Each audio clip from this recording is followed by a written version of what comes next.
In this video, I'll give you all the basics to be able to create one of our embroidery wool hoops. So I'm going to go through marking up your schema onto your linen, actually sewing and going through all the basic stitches from the chain stitch for your foliage right the way through to the French knots for certain designs.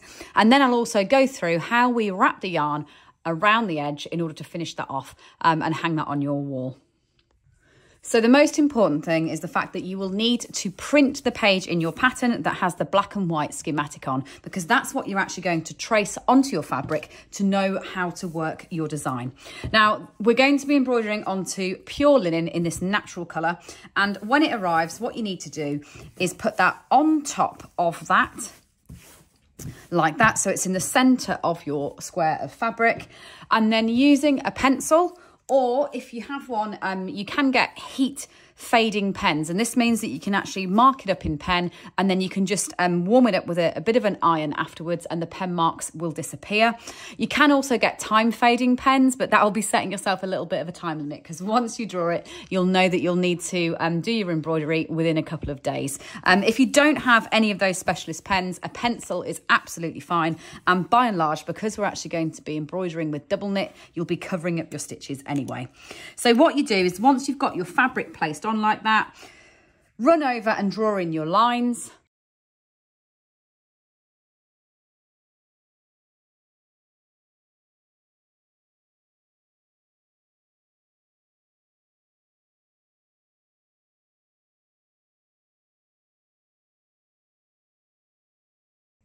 So once you've drawn your lines on your fabric, you'll no longer need your schema.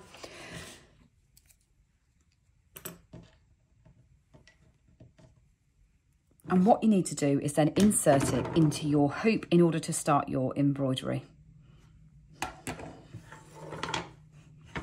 And at this stage, it doesn't really matter about it being perfectly central, because we'll be taking it off to wrap it before we finish it anyway. The most important thing is to keep it away from all the edges so that you've got plenty of space to be able to work those stitches. So put your fabric inside like that.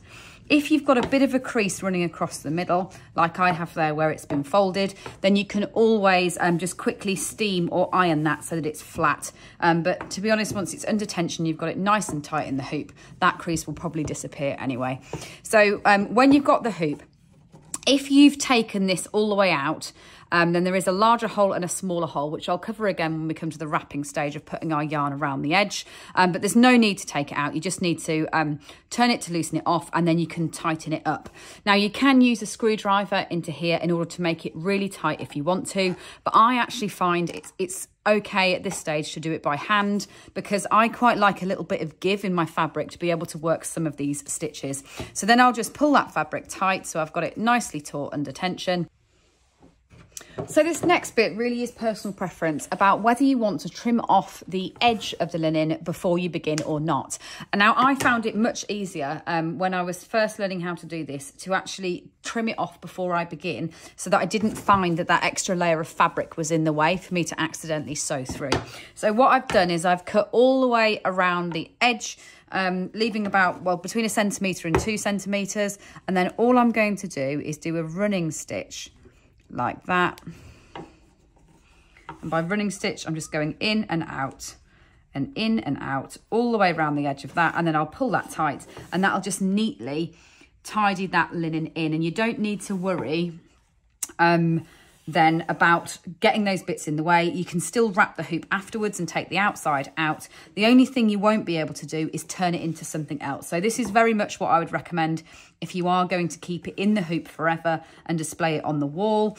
If you're deciding to take this piece of embroidery and turn it into something else, like a cushion cover or something like that, then you won't want to do this at this stage, because it is then this small size of circle forevermore. So just do your running stitch all the way around the edge.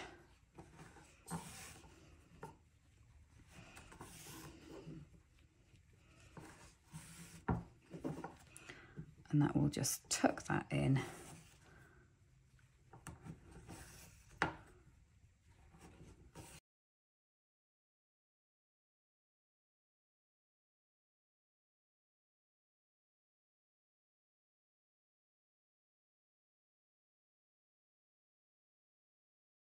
like that. So you get back to the end, you can just pull those tight and then sew those off. And that way you've not got those long ends that you might accidentally catch through the back.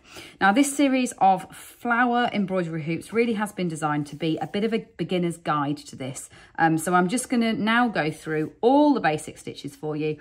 So even if you're totally new to embroidery, I'll take you from the very beginning. Now on all the designs, I've used a chain stitch for the stems. So it's a chain stitch that we're going to learn first. So cut yourself off a length of your yarn, and included in your kits, you will have the skinny wool needles. So they're the slimmer ones that are a little bit sharper. You'll get 2 of those in each kit, and you'll also get your balls of yarn. And your foliage colour, I've used a chain stitch up the stems. So what you need to do is bring that yarn in at the bottom. And a general advice from me would be to do all of your foliage first, rather than doing your doing one at a time. I'd approach doing all of one colour first and then move on to another one. So bring your yarn through until it just about disappears on the back like that. And we can always sew in those ends afterwards if you want to achieve a really neat back of your canvas. Then bring your needle in like that, following the lines that you've drawn on. Then you wrap the yarn around the end of the needle like that, and then pull it through until it forms a small chain, and it looks like a crochet chain stitch.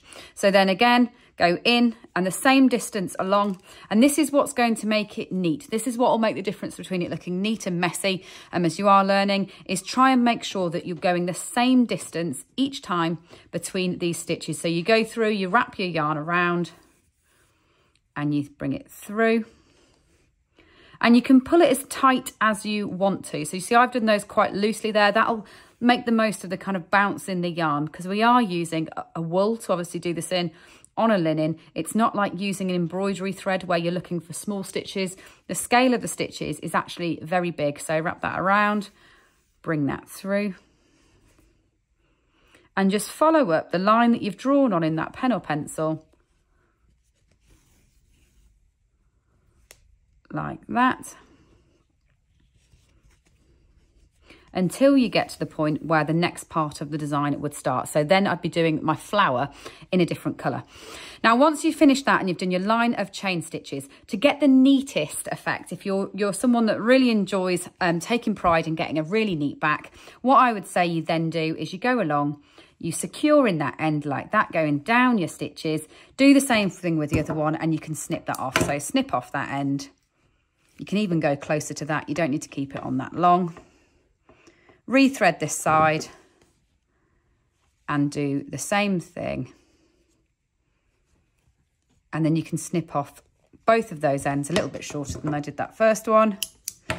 And your first stem is complete. But if you're not worried about the back and you're just going to be focused on the front and think that no one's ever going to see the back, then what you could do is you could continue to jump straight across to another one. So rather than sew in the back and snip it off, you could just jump on the back across the fabric and then start the next one. So all I really want to point out is making a decision really in when you're putting them in, because you see how where they cross over, you want to make sure that the ones that are in the foreground or the background are on the top. So say we're following this line of stem here, this one sits behind the other one. So on this cross here, I'd want to make sure that that stem was sitting behind that one. So what I would do is I would do that one first. So say in this instance, I'm going to start here, bring that through, and then do my chain stitches in exactly the same way that I've just done. And once I've finished a line going in that direction, I'd then start at the bottom here and I'd do the other one across the top of it going in the other direction. So that is the chain stitch, and that's the one that I've used for all of the different stems. Then to create the flowers or some of the other leaves in the different designs, there's a few other stitches to master. The first one that I'm going to show you is the one that I have used here on the lavender, which is the daisy stitch. So to do the daisy stitch, what you need to do is I'm using amethyst, so I'm using my chosen flower colour. You need to do exactly the same as we did before. So leave a length that you can sew in afterwards to get that nice neat end. And then This is where I like having a bit of give in my fabric, because what I want to do is push my needle in and bring it out in one movement rather than pass it down and get it from the other side. So what we do is we go back in and we bring our needle up at the end of where you want to put one of these loops in, and that would be where the petals are that you've drawn on. Then you wrap that yarn around the end like we have done with the chain stitch, like that. But this time what we do is we bring the needle right the way through, and then we do a tiny little tack at the top of it. So all you do is you leap across to the side and put a tiny little tack in at the top of it like that, and that's in position. Then you go back down to where you want to work the next one and do the same thing again.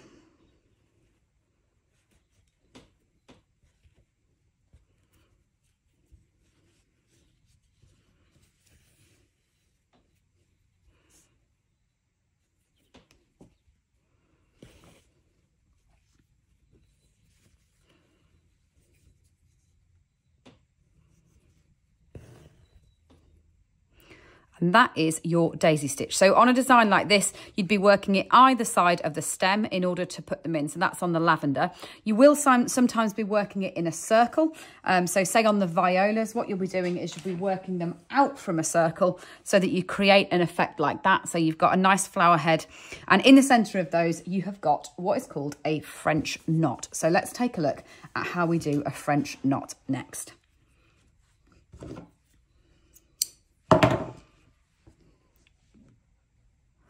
So when it comes to doing a French knot, in some of them, I've done one for the centre. On a design like the echinacea, I've done bundles of them that sit at the top of the flowers to represent those seed heads. In the peonies, you're putting them into the centres as well. Or on the muscaries, you are actually building them either side of the stems. So what they are is they're these small little balls known as French knots.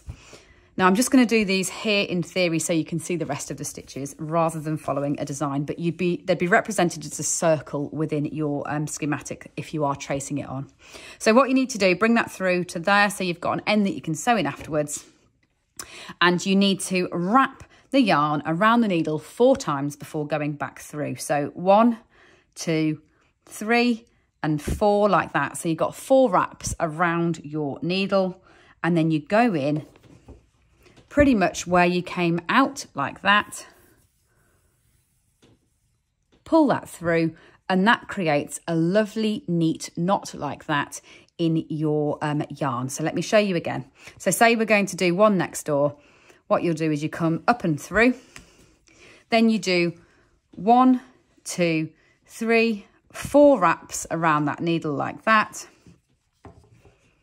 hold them onto the needle, and then go right back into your fabric, almost on top of it, nearly next door to it, back through and pull that tight. So I'm going to do it one more time so you can see it. So see, I'm doing a little trio of 3, pull it through, 1, 2, 3 and 4, and then go back in alongside. So that is your French knot, used to probably best effect in the muscaries or in a few of the other designs as the kind of seed heads on the flowers.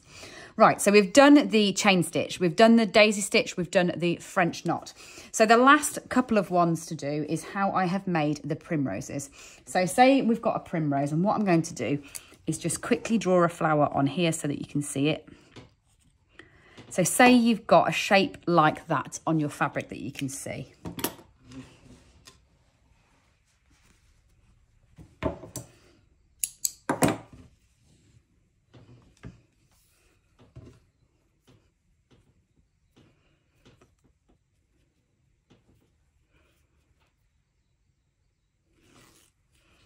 With the primrose, what you will do is come up through the centre,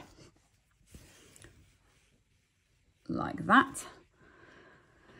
Put your needle out to the end of the petal like we did before, but this time we're going to wrap all the way around the needle and underneath the bottom as well. So we've gone all the way around like that. So go around once and then twice, like that.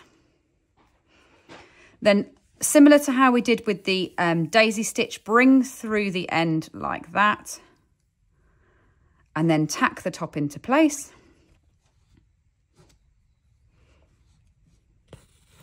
But you see how I've used my left thumb to hold those stitches in position, because what you're then going to do is come back up through the bottom to just keep securing that centre. So that's one petal complete. What I'll then do is go round to the other side, go underneath and through to the end, then wrap around, underneath the bottom, around the top, underneath the bottom, pull that through, then tack that into place across the top, but then come back up and through the middle again, just catching that yarn that you've just put on so that it constantly secures the middle. And we are going to do a little star of daisy stitches in the middle anyway to finish, just to put those yellow centres onto the primroses. So now go for another petal, come through,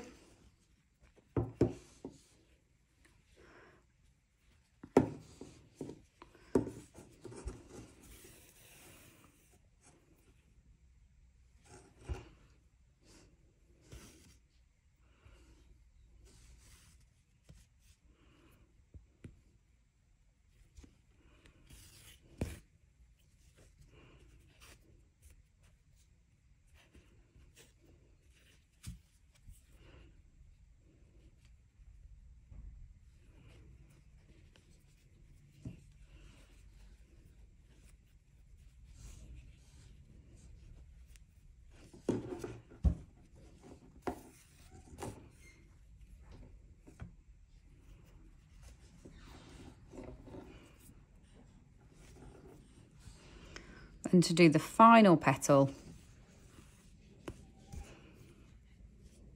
up through the middle again, catching those loops from last time, underneath and to the top of the petal. And when you've got a particularly big one like that, you could always go 3 round if you wanted to. So let's see, 1, 2, and if you go a third time, it'll just be an even more full petal than before. So go through like that, and then across the top. And you see how you can just about see my pen marks on the edges, but if you use one of those time or heat fading pens, then you'll be able to make those go away. If you have used a pencil or something that you're not going to remove, then just be a bit more careful than I was there, making sure that you are covering up those marks with your yarn as you go. So once you've got something like that, it's time to then sew the centres in. So say we're going to use, I'll use a amethyst in contrast there, just to put those centres in. We're going to go back to using our daisy stitch, but in combination with those wraps.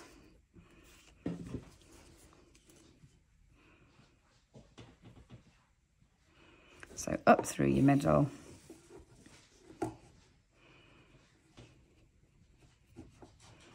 down, wrap it around,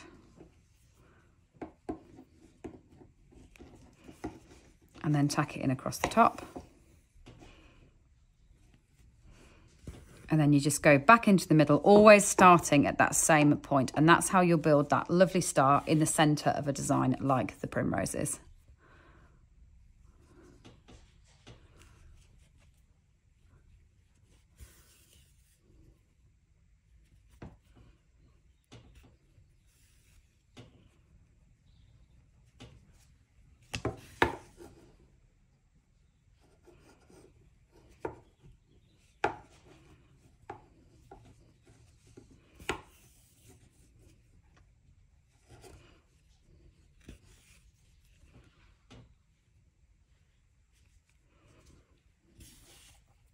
Then the final stitch to show you, and that would give you everything you need to make any of the embroidery hoop designs, would be to show you how to do the wheel that I've used on the peony.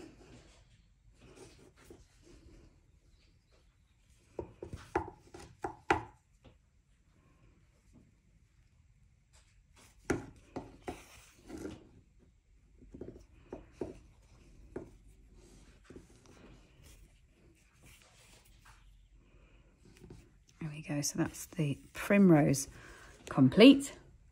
So the wheel will be used to fill in a circle, and that's to create a flower like the peony. So let me just show you an example here. So what you'll have in your scheme is the circle, and we're going to be drawing a wheel that we then embroider and weave round and round to create those circles. So say we've got a circle, I'm going to draw 2 different sizes that we can fill as an example, like that. So join in the yarn that you're going to do it in the same. And on the peonies, I've always used my lighter colour to draw the wheel before I then weave, regardless of which colour I'm doing. So come up through the middle in the centre of the wheel like that. And then the most important thing is that we do an odd number of lines that we're going to weave around. So on a big circle like this, I might do 7. On a smaller circle, I might do 5. And what I mean by that is you're going to just draw yourself some lines in that we will then weave in and out of. So 1, 2,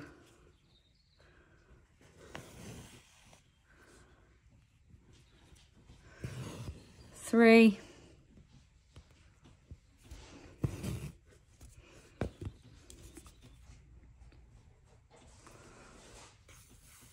4,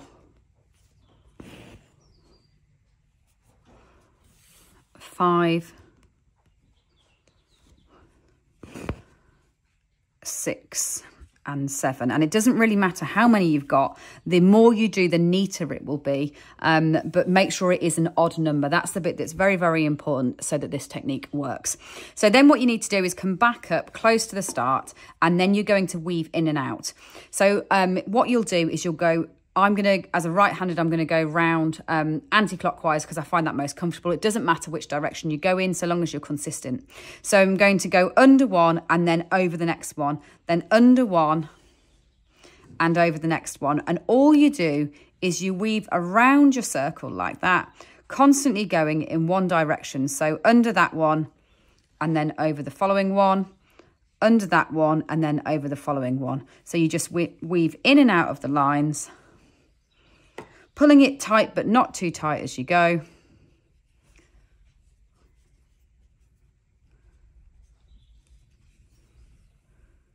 And that just creates that stunning circular swirl of stitches that's tacked in under those original ones that you put in. So on the peonies, I've used 2 colours. So here I'm using an oatmeal in order to sew with, but you can combine any 2 colours. And all I would do if I was going to swap to building in a new colour now is I just come through and fasten that end off into the back and then join in with a new colour.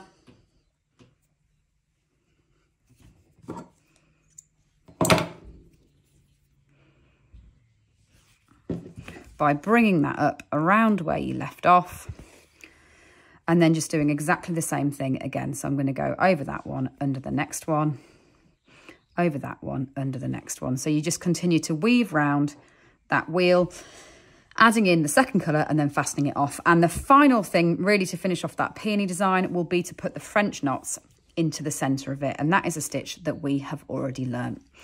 So the big tips really is put your foliage in first. So work with your green or your lime or your sage initially and put all of your foliage lines in, especially say on one like the peony where you are doing a combination of the chain stitches and the daisies for the actual foliage itself. Then just take your time and enjoy adding the extra stitches on. Remember that it is an art, possibly far more so than a science with something like crochet where you've got the numbers. It's really up to you how you want to colour these in, how many stitches you want to add on, whether you want to add extra loops in, even on one like the lavender. You could bring even more loops down or even shorter ones if you wanted to.